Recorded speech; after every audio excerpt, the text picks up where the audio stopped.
In August 1945, as the smoke cleared over Hiroshima and Nagasaki, the United States military was already preparing a third devastating blow.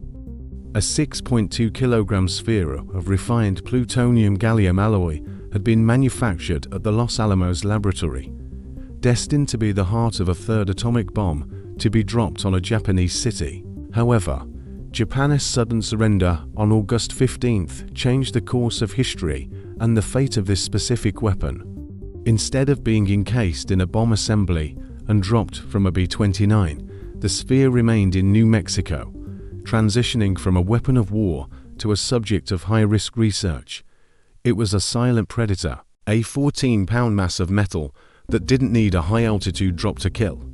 It only needed a slip of a hand or the tilt of a screwdriver to rewrite the DNA of everyone in the room. The core was a masterpiece of Manhattan Project engineering, coated in a thin layer of nickel to prevent the highly reactive plutonium from corroding. With the war over, the focus at Los Alamos shifted to criticality testing. Scientists needed to determine exactly how close this plutonium could be pushed toward a self-sustaining nuclear chain reaction, a state known as being prompt critical, before it became uncontrollable.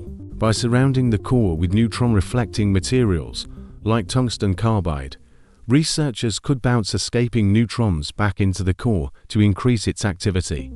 It was a high-stakes game of balancing internal pressure against external reflection, performed manually by men who had grown dangerously comfortable with the most lethal substance on Earth. The first major failure occurred on the night of August 21, 1945, involving a young physicist named Harry Daghlian.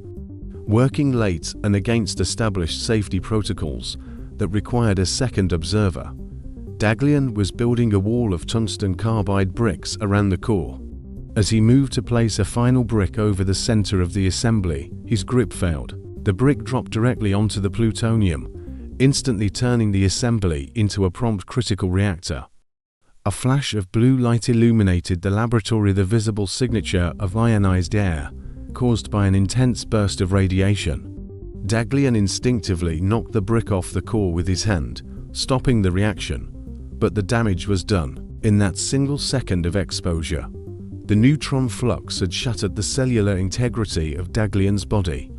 He had become a walking ghost, a man who was technically dead while his heart was still beating.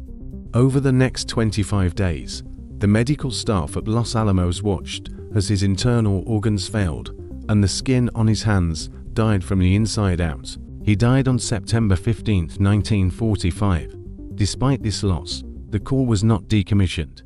It was cleaned, checked for structural integrity, and returned to the lab bench, where it waited for the next scientist to underestimate the laws of nuclear geometry.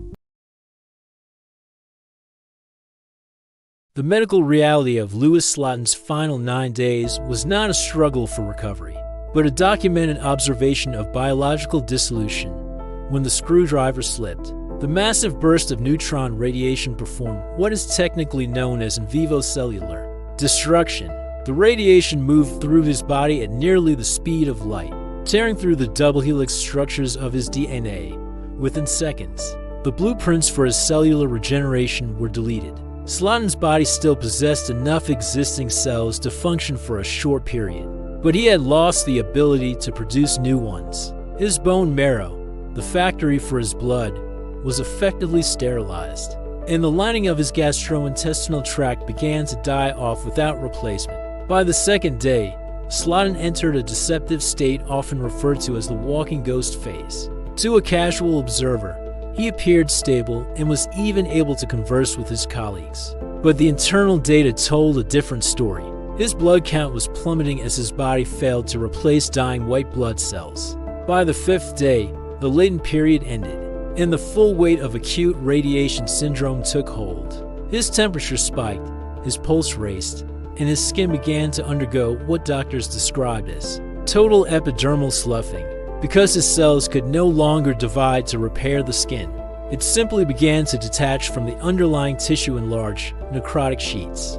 The final stage of the Demon Core's impact was a systemic collapse of the nervous and cardiovascular systems. The radiation had caused massive internal swelling, or edema, particularly in his hands and torso, which had been closest to the core. Slotin experienced extreme intestinal paralysis and internal hemorrhaging as his organs literally began to liquefy.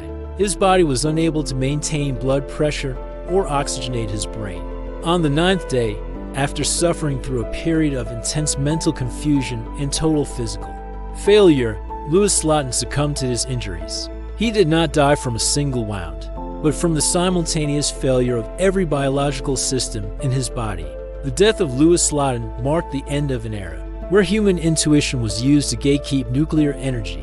The Demon Core had claimed its second and final victim, proving that even the most brilliant minds could not outmaneuver the laws of critical mass with hand tools. Following the incident, the core was cooled and eventually transported to the Hanford site, where it was melted down and integrated back into the National Plutonium Stockpile. It was no longer a subject of research. It was a liability that had rewritten the safety manuals of the nuclear age with the lives of the men who tried to tickle the dragon nest tail.